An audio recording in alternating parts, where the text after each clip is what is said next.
नमस्कार, स्वागत है आपका ग्राउंड न्यूज नेटवर्क में। इस समय उपस्थित हैं हम आजमगढ़ जिले मुख्यालय पर, जहां बीजेपी के लोग एक राष्ट्र एक election, one nation one election की बात करते हुए नुक्कड़ सभाएं कर रहे हैं, लोगों में अपने विचार प्रस्तुत कर रहे हैं। उनका कहना है कि इससे काफी लाभ होगा, धन जो व्यय होता है, समय व्यर्थ होता है, उन चीजों पर लाभ होगा। खैर, ये बात जनता में है और जनता क्या इस पे विचार करती है वह अलग फैसला है। मगर यहाँ के बीजेपी के जो लोग इस तरह का प्रचार कर रहे हैं, इस तरह से लोगों को अवेयर कर रहे हैं, हम जानते हैं उनसे इसके पीछे की क्या मंशा है। और जब उनकी केंद्र में सरकार है, राज्य में सरकार है, तमाम 25 राज्य में उनकी सरकार है, राज्यसभा में उनकी बहुमत है, तो फिर इस तरह का काम करने के पीछे क्या मंशा है, बात करते हैं उनसे। बहुत बहुत स्वागत है सर।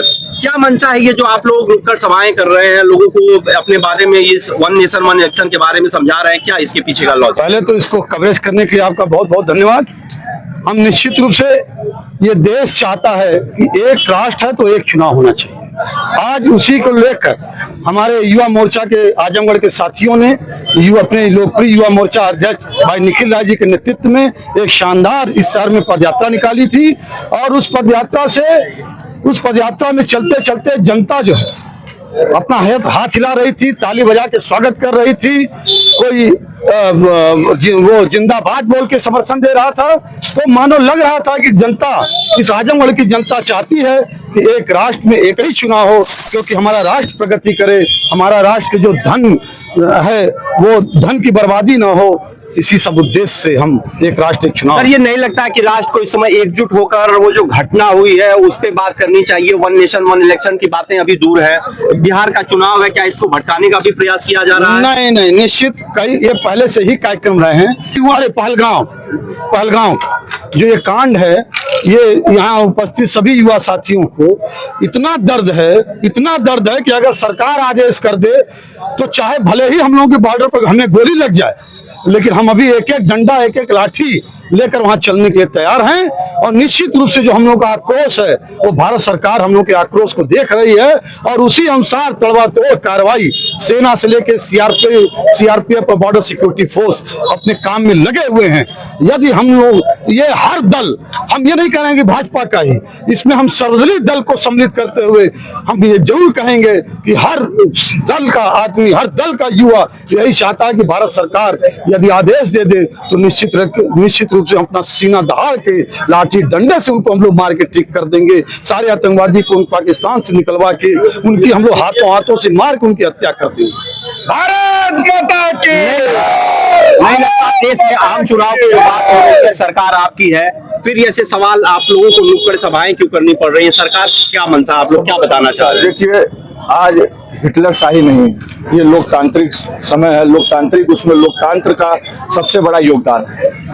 और इस लोकतंत्र में अगर जनता का समर्थन नहीं है तो किसी भी बिल को लाना ठीक नहीं है।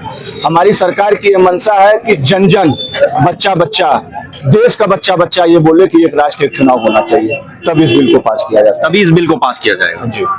चलिए, और भी युवा साथी हैं, क्या लगता है यहाँ एक देश एक आम चुनाव की जो बात हो रही है, आप साथ में हैं, समर्थन में हैं? हाँ, बिल्कुल। क्या फायदा होगा इससे? चुनाव, एक राष्ट्र एक चुनाव के साथ हमारे भारत का एक राष्ट्र तीव्र विकास, ये हमारे और जो हमारे राष्ट्र में चूंकि 28 स्टेट्स हैं तो हर समय पे अलग अलग चुनाव होते हैं। इन चुनाव के दौरान तमाम स्कूल, कॉलेज, ट्रैफिक और अन्य सुविधाएं जो है, जन सुविधाएं, वो बाधित होती हैं। क्योंकि आचार संहिता लगती है तो उस समय उस चुनाव को सुचारू रूप से संपन्न कराने के लिए तमाम अलग से व्यवस्थाएं करनी पड़ती हैं, कुछ बंदियां करनी पड़ती हैं, जिससे हमारे राष्ट्र के विकास में धीमी गति हो जाती है, बाधा आ जाती है। तो इसलिए हम लोग मानते हैं कि एक राष्ट्र एक चुनाव अपना भारत का तीव्र विकास। चलिए, रिशु जी है, ये राजनीतिक तौर पे आजमगढ़ में अपनी एक अलग पहचान रखते हैं, हर बातों पे इनका एक अलग अंदाज होता है। इनसे बात करते हैं, एक राष्ट्र एक चुनाव से फायदे क्या होंगे? रिशु जी, कितना फायदेमंद मानते हैं आप? देश का जो आर्थिक नुकसान होता है कई बार चुनाव कराने से, पहली बार तो आर्थिक नुकसान कम हो जाएगा, कम पैसे में चुनाव हो जाएगा, बार बार खर्चे होते हैं। साथ ही बहुत सारे ऐसे लोग होते हैं जो बाहर रहते हैं, कई बार चुनाव होने के नाते वो बाहर से चुनाव में वोट करने नहीं आ पाते हैं। और लेकिन अगर उनको पता रहेगा कि 5 साल में हमको एक बार वोट देने जाना है तो कहीं ना कहीं बराबर वोट देने आएंगे तो कहीं ना कहीं वोट का परसेंटेज भी हमारा बढ़ेगा। साथ ही जो कर्मचारी है, जो आम जनमानस को समस्याएं होती हैं, स्कूलों को बंद करना पड़ता, तमाम रैलियां होती हैं, तमाम लोग परेशान होते हैं, नेता भी परेशान होते हैं, जनता भी परेशान होती है, तो कहीं ना कहीं इन सारी चीजों में सुधार आएगा और बहुत सारे फायदे देश के हित में होंगे। तो क्या लगता है इतना बड़ा राष्ट्र हमारा, उसमें ये संभव है, मानते हैं आप लोग? बिल्कुल संभव और पहले होता भी था। तो कहीं ना कहीं जगह जगह उपचुनाव होने के नाते सरकारें गिर जाती थी इस वजह से, लेकिन ये सब चीजों को सही करके बेहतर तरीके से करके अगर किया जाएगा तो सारी चीजें बेहतर होंगी और सफल होगा ये कार्यक्रम।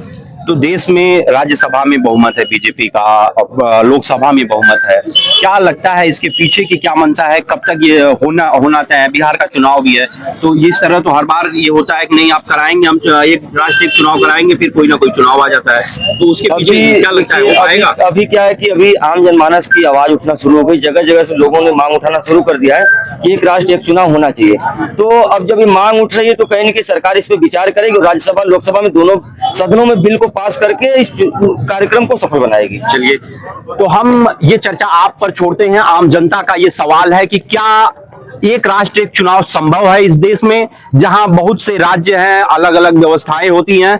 ऐसे में बीजेपी लगातार ये प्रयास कर रही है कि हम एक राष्ट्र एक चुनाव कराएंगे। उनका कहना है कि इससे आर्थिक तौर पर देश सशक्त होगा। अब ये सवाल आपके पास है कि क्या इस पे आपकी क्या राय है? धन्यवाद।